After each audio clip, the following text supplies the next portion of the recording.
వినుకొండలో ఒక హత్య జరిగింది. అది మీ అందరికీ తెలుసు.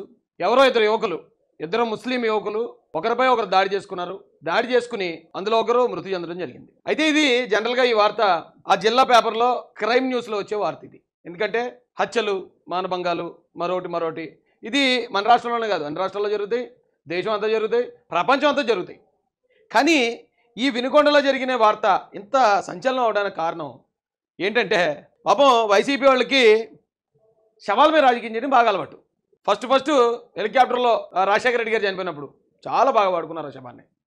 తర్వాత వివేకానంద రెడ్డి గారిని వాళ్ళే చంపుకుని ఆ శవాన్ని కూడా చాలా చక్కగా వాడుకున్నారు. ముందు రాజశేఖర రెడ్డి గారి శవంతో 67 సీట్లు నెగ్గారు. తర్వాత ఈ వివేకానంద రెడ్డి గారి శవంతో దాదాపు 151 సీట్లు నెగ్గేశారు. సో శవం అనేది బాగా అచ్చొచ్చిన ఐటెం వాళ్ళకి. ఎక్కడన్నా ఆ శవం కనపడితే దాని మీద రాజకీయం చేయడానికి చాలా ఉత్సాహం చూపిస్తారండి. ఇది ఈరోజు మొత్తం హాట్ టాపిక్. వైఎస్ఆర్సీపీ మీడియా నిండా, సాక్షి పేపర్ల నిండా ఇదే హాట్ టాపిక్.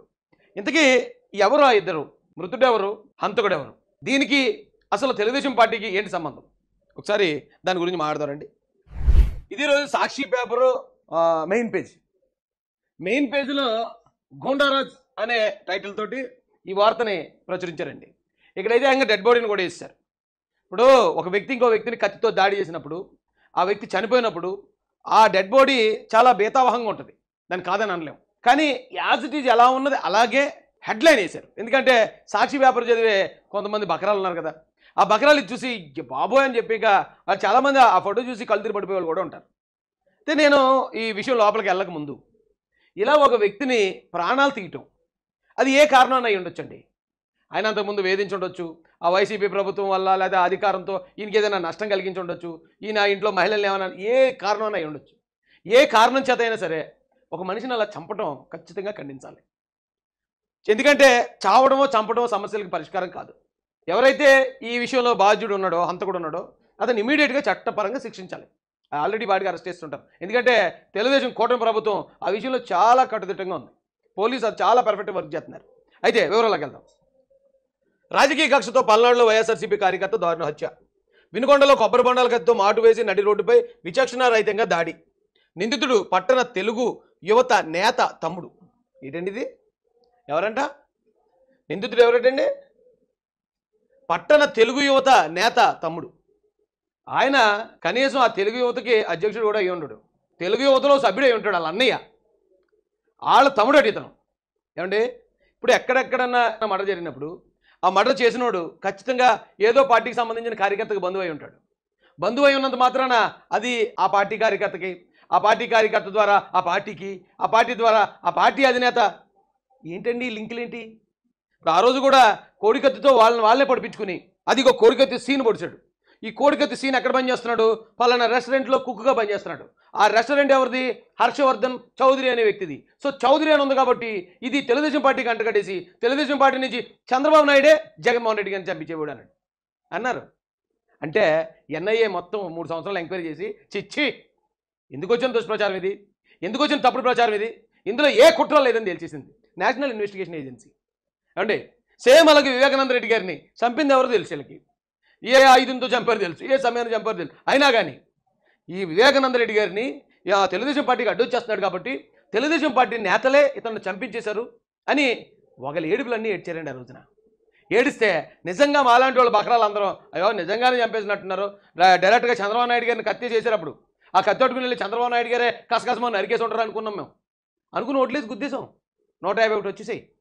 తర్వాత సిబిఐ చెప్పేదాకా తెలియదండి ఆ చంపింది అవినాష్ రెడ్డి అండ్ బ్యాచ్ చంపారు. అవినాష్ రెడ్డి అక్కడ చంపేటప్పుడు పైకి ఫోన్ చేశాడు. పైన ఉన్న వాళ్ళు కూడా తెలిసి విషయం తెలిసే పొద్దున ఉదయం 4:30కు వెళ్తే సాయంత్రం 6:30కు అయ్యో అవి అన్నీ తెలిసాక మబ్బులు ఎడిపోయి నాకు అయ్యి బాబు ఇంత దారుణమైన డ్రామాలు ఉంటాయని. ఇంకా అలాగే ఏదైనా ఒక శవం దొరికితే ఆ శవాన్ని ముందు తెలుగుదేశం కార్యకర్త బంధువుకో అంటగట్టి, ఆ బంధువు నుంచి ఆ కార్యకర్తకు అంటగట్టి, ఆ కార్యకర్త నుంచి తెలుగుదేశం పార్టీకి అంటగట్టి, ఆ తర్వాత ఎప్పుడో లోకేష్ గారు రెడ్ బుక్ అన్నారట. అందుకని అప్పుడు ఆ రెడ్ బుక్ అని లోకేష్ గారు అన్నారు కాబట్టి ఇప్పుడు ఇతను చంపేసి ఈ అమ్మ కనీసం సిగ్గేయట్లేదురా. రాజకీయం కోసం ఇంత నీచాన్ని దిగజారాలా అండి? మొత్తం ఈ రోజున ఈ పేజ్ అంతా అదే. ఇక వైఎస్ఆర్సీపీ సోషల్ మీడియా చెప్పక్కర్లే, ఎక్కడ చూసినా అదేనండి. ఇంకా ఇదేమి కవర్ పేజ్ కూడా మార్చేశారండి. సేవ్ ఏపీ ఫ్రమ్ టీడీపీ అట. టీడీపీ నుంచి ఏపీని కాపాడాలట. ఇది 1వ తారీఖున 7,000 రూపాయలు పెన్షన్ ఇచ్చే టీడీపీని, 2 పిల్లలుంటే 2, 3 పిల్లలుంటే ముగ్గురికి కూడా తల్లికి వందనం పేరుతో 15,000 రూపాయలు ఇస్తానన్న టీడీపీని, ఉచిత బస్సు ప్రయాణం, మహిళలకి గ్యాస్ సిలిండర్లు, ఇవన్నీ చేస్తూ సంక్షేమం అంటే ఆడబిడ్డ నిధి నెలకు 1,500. ఈ సంక్షేమం అంతా చేస్తూ ఒక పక్కన పోలవరం, మరో పక్కన రాజధాని, ఇంకో పక్కన స్టీల్ ప్లాంట్, మరో పక్కన కొత్త ఇండస్ట్రీలు, ఇంకో పక్కన ఉద్యోగాలు, ఇంత గొప్పగా పరిపాలించబోతుంటే టీడీపీని ఇక్కడి నుంచి పంపించేయలేటండి. ఎందుకంటే మరి క్రిమినల్స్ అందరూ రావాలి కదా, ఈ క్రిమినల్స్ మళ్ళీ రావాలంటే ఇక టీడీపీ ఉండకూడదు. అందుకని చూడండి ఎలాంటి ఇది పెట్టారు, తప్పుడు ప్రచారం అండి. ఇక ఈరోజు ఇది చూస్తే ఉదయం జగన్మోహన్ రెడ్డి గారు వెళ్ళిపోతున్నారండి అక్కడికి. జగన్మోహన్ రెడ్డి గారు వెళ్ళిపోయి ఇప్పుడు పరామర్శించారు. ఎందుకంటే అప్పుడు అలాగే రాజశేఖర రెడ్డి గారి విషయం అప్పుడు కానీ, వివేకానంద రెడ్డి గారి విషయం అప్పుడు కానీ జగన్మోహన్ రెడ్డి గారు వెళ్ళిపోయారు. అక్కడ ఆయన పండించిన సెంటిమెంట్ అంతా ఇంత కాదు. రేపు ఎక్కడ కూడా మామూలు సెంటిమెంట్ పండదు. అందరూ రెడీగా ఉండండి సెంటిమెంట్ సినిమా చూడడానికి. ఏమంటే ఆ కుటుంబ సభ్యులు మాట్లాడారు. ఓకే, బాధ ఉంటుంది. ఒక వ్యక్తి అర్ధాంతరంగా చంపబడితే అది కూడా వీడియో బయటకు వచ్చి ఎలా నరుగుతున్నాడు ఏంటనేది చూశాక ఆ కుటుంబానికి ఖచ్చితంగా బాధ ఉంటుందండి. ఆ కుటుంబానికి ఖచ్చితంగా మన సానుభూతి తెలియజేయాలి. కానీ ఇది ఎక్కడి వరకు ఉండాలి అక్కడి వరకు ఉండకుండా దీన్ని రాజకీయం చేయటం వల్ల నిజంగా ఈ కుటుంబానికి అన్యాయం జరుగుతుంది. ఆ కుటుంబానికి అన్యాయం జరుగుతుంది. నిందితులు కరెక్ట్గా శిక్ష పడే పరిస్థితి ఉండదు. ఎందుకు వీళ్ళు దీన్ని ఈ సంఘటన మరి రాజకీయం చేయాలనుకుంటున్నారు? వీళ్ళ పార్టీ కోసం అంతే. వీళ్ళ పార్టీ బాగుండడం కోసం ఎవరినైనా బలిపశువుని చేస్తారండి వీళ్ళు. వాళ్ళు మాట్లాడుతున్నారు, అలా చంపారు మరి చర్యలు తీసుకోవాలని అంటున్నారు. ఓకే ఏమండి, దాంతోపాటు ముఖ్యమంత్రి గారు లేరు, మిగిలినటువంటి కోడిగుడు మినిస్టర్ వచ్చాడు. కోడిగుడు మినిస్టర్ వచ్చేసి ఇతను కూడా అదే చంపేశారు. తెలుగుదేశం వాళ్ళు చంపించేశారు. ఏమండి, రాజకీయంగా చేసే దాడి అలా ఉంటుందా? 2 వ్యక్తులు, మీరు ఆ వీడియో చూసే ఉంటాను, నేను ఇప్పుడు చూపించను కానీ 2 వ్యక్తులు ఉన్నారు అక్కడ. ఒక అతను పడిపోయి ఉన్నాడు, ఇంకొక అతను కత్తితో కొడుతున్నాడు. 2 వ్యక్తుల మధ్య జరిగిన ఘటనది. రాజకీయ పార్టీలు ఒకవేళ ఒక పార్టీ ఇంకొక పార్టీ మీదకి, లేదా అధికార పార్టీ ప్రతిపక్ష పార్టీ మీదకి రాజకీయ కక్షతోనో లేకపోతే అధికారం ఉందన్న మదంతోనో దాడులు చేస్తే ఎలా ఉంటాయి మీకు తెలీదా? ఆ రోజున పాపం వాళ్ళు అమాయకులు రాజధాని రైతులు వాళ్ళు వెళ్తూ ఉంటుంటే, వాళ్ళు పాదయాత్ర చేస్తూ ఉంటుంటే అక్కడ చాలామంది వైసీపీ కార్యకర్తలు నల్ల బెలూన్లు ఎగరేస్తూ వాళ్ళని వెకిలిగా ఎక్కిరిస్తూ వాళ్ళ మీదకి సీసాలు వాటర్ ప్యాకెట్లు ఇస్తురుతూ అప్పటికే ఆ మహిళా రైతులు కన్నీళ్ళు పెట్టుకుని దండం పెట్టి మేము మీకోసం కాదు మా పిల్లల కోసం చేస్తున్నాం బాబు ఇదని ఎంత వేడుకుంటున్నా కనికరించకుండా వాళ్ళ పాదయాత్ర ముందుకు సాగకుండా అక్కడ వాళ్ళందరూ చేస్తుందా పోలీసులు అందరూ కూడా అప్పుడు ఇది చోద్యం చూసేవారు. ఎందుకంటే అది రాజకీయ ప్రేరేపిత దాడి. అక్కడ ఒక ఎమ్మెల్యే ఉంటాడు, ఎమ్మెల్యే పైన మంత్రి ఉంటాడు, మంత్రి పైన ముఖ్యమంత్రి ఉంటాడు, వాళ్ళని వెళ్ళవకండి, వాళ్ళ మీద అటాక్ చేయండి అని పైనుంచి ఆర్డర్స్ వస్తాయి. పైనుంచి ఆర్డర్స్ వస్తేనే అంత జనం గుమిగూడి పోలీసులు కూడా చోద్యం చూస్తాయి. ఎందుకంటే పోలీసులు ఎప్పుడు కూడా ఎలా ఉంటారంటే అండి, ఒక పార్టీ వెళ్తుంది ర్యాలీ అంటే ఇంకో పార్టీ వాళ్ళు అందరినీ కనీసం రోడ్డు ఎక్కనివ్వరు. మీరు రేపు చేసుకోండి అవసరం అయితే అంటారు, కాదు ఇప్పుడే చేస్తామంటే అందరినీ అవసరం చేస్తారు. కానీ పోలీసులు అక్కడే ఉండేవారు. అది రాజకీయ ప్రేరేపిత దాడి అంటే. చంద్రబాబు నాయుడు గారు అంగళ్ళు, పొంగునూరు, ఎర్రగొండపాలెం వెళ్ళినప్పుడు వందలాదిగా వైసీపీ కార్యకర్తలు వచ్చి నల్ల బెలూన్లు ఎగరేస్తూ షర్ట్లు ఇప్పేసి రాళ్ళు ఇసిరేసి కొట్టేస్తూ ఉంటే పోలీసులు చోద్యం చూశారు చూడండి. అది రాజకీయ కక్ష సాధింపు. రాజకీయ అంటే అధికారం ఉందని అహంకారంతో చేసిన దాడి అది. భీమవరంలో నారా లోకేష్ గారు వెళ్తున్నప్పుడు పెద్ద పెద్ద రాళ్ళు అవతల వీధిలోకి వెళ్ళి ఇంతంత రాళ్ళు ఇసిరేసేవారు చూడండి ఇటువైపుకి. ఆ వీడియోలు మీ అందరూ చూసారు, ఆల్రెడీ వీడియోలు తీశాను కానీ మళ్ళీ ఇంకెందుకు చూపించడం అని.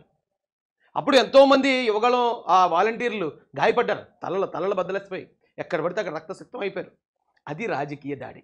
ఒక పార్టీ కేంద్ర కార్యాలయం మీదకి పట్టపగలే గేట్లు గుద్దేసుకుని లోపలికి వెళ్ళి రాడ్లతో స్వైర వ్యవహారం చేసి అడ్డొచ్చిన వాళ్ళందరూ తలలు పగలగొట్టారు చూడండి. అది రాజకీయ దాడి. గన్నవరం పార్టీ ఆఫీసుని పట్టపగలే పెట్రోల్ వేసి నిప్పంటించారు చూడండి. అది రాజకీయ దాడి. అంతే తప్ప 2 వ్యక్తుల మధ్య జరిగిన ఒక గొడవని, ఒక సంఘటనని దాన్ని రాజకీయ కక్ష. ఇంతకే ఎవరండి తెలుసా మీకు? చనిపోయిన అతను మీకు తెలుసా? చనిపోయిన అతని పేరు రషీద్, చంపిన అతని పేరు జిలానీ. వీళ్ళిద్దరు మొక్కలు మనం ఎప్పుడైనా చూసాం? అసలు వాళ్ళు ఏమన్నా తెలుగుదేశంలోని వైసీపీలోని యాక్టివ్గా ఉన్న నాయకులా? ఎవరు వాళ్ళిద్దరు? ఒకవేళ నిజంగానే అలాగ అనుకుంటే ఒకవేళ చంపేటప్పుడు కూడా ఇక నువ్వు మా చంద్రబాబు నాయుడు గారిని ఎలాగ అన్నావు అందుకే చంపుతున్నాను, లేకపోతే మా పలానా ఎలా జరిగింది అందుకే చంపుతున్నాను అనే అది ఏమైనా ఉందా ఎక్కడన్నా? వాళ్ళిద్దరికీ పర్సనల్ గొడవ అది. 2 ముస్లిం యువకులు, 2 ఒకే నగరానికి చెందిన వాళ్ళు, వాళ్ళిద్దరి మధ్య ఏం జరిగిందో దాన్ని పట్టుకుని పార్టీ కంటగడిచి ఇదంతా ఎందుకు చేస్తున్నారు తెలుసండి? ఈ రాష్ట్రాన్ని అశాంతితో అల్లరులతో నింపేయాలని ఒక పెద్ద కుట్ర చేస్తున్న వైసీపీ. ఎందుకు అలా చేస్తే మరి వైసీపీకి ఏమొస్తుంది రాజన్ మీరు అడగొచ్చు. రాష్ట్రానికి పెట్టుబడులు రావు, రాష్ట్రానికి కొత్త ఇండస్ట్రీలు రావు. ఎందుకంటే రాష్ట్రంలో శాంతి భద్రతలు నశించాయి, అత్తమాట గొడవలు జరుగుతున్నాయి, అల్లర్లు జరుగుతున్నాయి అంటే ఎవడొచ్చి పెట్టుబడి పెడతారు ఇక్కడ? చంద్రబాబు నాయుడు గారు ఎప్పుడైతే ముఖ్యమంత్రి అయ్యారో పెట్టుబడులు వెల్లువగా వస్తున్నాయి మన రాష్ట్రానికి. కొత్త కొత్త కంపెనీలు వస్తున్నాయి, మన పిల్లలకు ఉద్యోగాలు వచ్చే అవకాశం, మన రెవెన్యూ పెరిగే అవకాశం. ఈ అవకాశాలన్నీ మా వైసీపీ గవర్నమెంట్ ఉన్నప్పుడు మనం ఏమి ఇక్కడ డెవలప్ చేయలేదు. పోలవరం లేదు, రాజధాని లేదు, ఇండస్ట్రీలు లేవు, స్టీల్ ప్లాంట్లు ఏమీ లేదు. ఇప్పుడు వీళ్ళు వచ్చి ఇవన్నీ చేసేస్తున్నారు. వీటిని ఎలాగైనా అడ్డుకోవాలి అంటే ఏం చేయాలి? అల్లర్లు క్రియేట్ చేయండి. సినిమాల్లో చూస్తూనే ఉంటాం కదండి, ఎక్కడో జరిగిన చావుని తీసుకుని ఆ చావుని రాజకీయం చేద్దాం, ఆ చావుని ఆ శవంతో మనం అధికార పార్టీని ఇరుకుని పెడదాం, ఇలాంటివి మనం చూడలేదా సినిమాల్లో? అదే జరుగుతుంది ఇక్కడ. ఇది వైఎస్ఆర్సీపీకి తెలుగుదేశం పార్టీకి సంబంధం లేని మర్డర్ ఇది. ఇద్దరు యువకుల మధ్య జరిగిన మర్డర్ ఇది. 10 మంది వెళ్ళి అతను అక్కడ పడుకుని ఉంటే 10 మంది వెళ్ళి నరికేలే తెలుగుదేశం కార్యకర్తలు, లేదా వైసీపీ కార్యకర్తలు 10 మంది ఉంటే 100 మంది తెలుగుదేశం కార్యకర్తలు వెళ్ళి పోలీసులు సపోర్ట్ తీసుకుని చేయలే దాడి అక్కడ. అంటే మీకు గుర్తుందో లేదో, అత్తమాడి గుర్తు అనుకోకండి, నా మీద 200 మంది దాడి చేశారు, పోలీసులు కూడా ఉన్నారు అక్కడే. అది రాజకీయ దాడి. అంతేగాని ఇలాంటివి ఏంటంటే ఇప్పుడు క్షణికావేశంలో, లేదా గతంలో ఇడు నన్ను ఇలా తిట్టాడు, లేకపోతే నా భార్యను తిట్టాడు, మా ఇంట్లో వాళ్ళని ఇలాగా అవమానపరిచాడు అదో, లేకపోతే గర్ల్ ఫ్రెండ్ విషయాలు, ఇలాంటివి చాలా ఉంటాయండి హత్య జరగడానికి. ఇప్పుడు ఇదే ఇంత పెద్ద న్యూస్గా ఇస్తారు, కానీ చాలా వార్తలు మనం చిన్న చిన్న వార్తలుగా చదివాం. వాడిని పీక నరికేసి ఆ పీక పట్టుకుని ఆ తల పట్టుకుని మొండాన్ని వేరు చేసి పోలీస్ స్టేషన్ నడుచుకుంటూ వెళ్ళిపోయాడు, ఫలానా వాడు ఇలా చంపేసి నూతుల బారి, ఇవన్నీ వార్తలు చిన్న చిన్న వార్తలు అండి. అవి మానవులు ఎక్కడున్నా సరే జరిగేవే. ఇది దీన్ని పార్టీలకు అంటగట్టి అశాంతితో రాష్ట్రాన్ని నింపేసి ఈ రాష్ట్రానికి వచ్చే పెట్టుబడులు ఆపేయాలనేది ప్లాన్ చేస్తున్నారండి. ఇది 200%. ఎందుకంటే చంద్రబాబు నాయుడు గారు అంటే బాబు అంటేనే జాబు, కొత్త పెట్టుబడులు వస్తున్నాయి.